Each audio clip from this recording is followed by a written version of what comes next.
பச்சையம்மன் ஜோதிட நண்பர்களுக்கு அனைவருக்கும் வணக்கம். இன்று நாம் காணவிருக்கும் பதிவு சித்திரை மாதத்தில் பிறந்தவர்கள் குணநலன்கள் எப்படி இருக்கும் அப்படின்றத பார்ப்போம். இந்த சித்திரை மாதத்தில் பிறந்தவர்கள் பார்த்திங்கன்னா அவங்க ஜாதகத்தில் சூரியன் உச்ச நிலையில் தான் இருக்கும். அதாவது மேஷ ராசியில் சூரியன் இருக்கும். இந்த அமைப்பு இருந்தாவே அவங்க பார்த்திங்கன்னா தலைமை பண்பு அதிகமாக இருக்கும், துணிச்சல், பிடிவாதம் அதிகமாக இருக்கும், விசித்திரமான குணாதிசயங்கள் இருக்கும். அவங்களுக்கு நீங்கள் சித்திரை மாதத்தில் பிறந்தவர்களின் கூட இருந்தீங்கன்னா அவங்களுடைய குணாதிசயங்கள் நீங்கள் உற்று நோக்கினாவே அவங்களுடைய நிறைய வித்தியாசமான ஒரு குணங்கள்லாம் நிறைய இருக்கும். இவர்கள் பார்த்திங்கன்னா பெரும்பாலுமே சுறுசுறுப்பாக தான் இருப்பாங்க. இயர்லி மார்னிங் ஏஞ்சிக்கிறவங்களாம் இருப்பாங்க.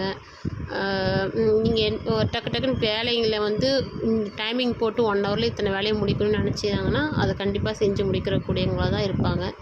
ஹார்ட் ஒர்க் பண்ணுவாங்க.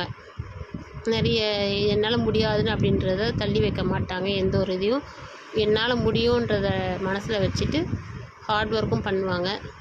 மற்றவங்களுக்கு பார்த்திங்கன்னா உதவி செய்யும் குணம், சின்ன சின்ன விஷயத்துக்கெலாம் பார்த்திங்கன்னா உதவி செய்வாங்க. இந்த ரோடில் இந்த நாய்ங்களுக்கெலாம் அப்படி பார்த்திங்கன்னா ஒரு கஷ்டப்பட்டால் கூட ரொம்ப ஃபீல் பண்ணி அதுக்கு என்ன தேவையோ அது செஞ்சு கொடுப்பாங்க.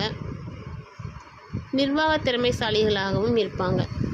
ஒரு ஆஃபீஸையும் இல்லை ஒரு சின்ன பசங்களுக்கு ஒரு ஸ்கூல் அது மெயின்டைன் பண்ணுற மாதிரி ஆஃபீஸுக்குன்னு போயிட்டாங்கன்னா அந்த ஆஃபீஸையே ஹெச்ஆர் அந்த மாதிரி போஸ்டிங்கில் இருக்கிற மாதிரி தான் இருப்பாங்க. இந்த தலைமை பண்பு பார்த்திங்கன்னா சூரியன் உச்சமாக இருக்கிறதுனாலே உங்கள் ஜாதகத்தில் எதுலேயுமே முன்னணியில் தான் இருப்பாங்க. அப்படி தான் விரும்புவாங்க. ஒரு இடத்துல அவங்களுக்கு தலைமை பண்பு, அதாவது முன்னே வச்சு எதுவுமே நடத்தலைன்னா அவங்க அந்த இடத்துலையே இருக்க விரும்ப மாட்டாங்க.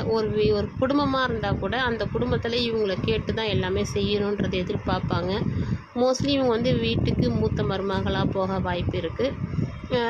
பையனாக இருந்தால் மூத்த பிள்ளையாக போவாங்க. இவங்களை கேட்டு எதுவும் செய்யலைன்னா அவங்க ரொம்ப இன்சல்ட் பண்ண மாதிரி ஃபீல் பண்ணுவாங்க. சாதாரண விஷயத்தை கூட பெருசாக எடுத்துகிட்டு அவங்க மைண்டால் ரொம்ப அப்செட் ஆகி அது வீட்டில் ஒரு பெரிய பிரச்சனையாக கூட வர வாய்ப்பு இருக்குது. என்ன பொறுப்பை கொடுத்தாலுமே அவங்க முறைப்படி செய்வாங்க. இனி இதை செஞ்சிடு அப்படின்னு நம்ம சும்மா சாதாரணமாக சொன்னாவே மற்றவங்க எதிர்பார்க்காத அளவுக்கு பெரிய விஷயமாக சூப்பராக செஞ்சு அசத்திடுவாங்க. துணிச்சல்லாம் பார்த்திங்கன்னா ரொம்ப அதிகமாக இருக்கும். ஏன்னா மேஷராசியில் பார்த்திங்கன்னா செவ்வாய் ஆட்சி பெற்றிருக்கிறதுனால துணிச்சல் ரொம்ப எடுத்துன்னு கவுத்துன்னு செஞ்சுருவாங்க. பிடிவாத குணம் ரொம்ப அதிகமாகவே இருக்கும். ஒரு தப்பாக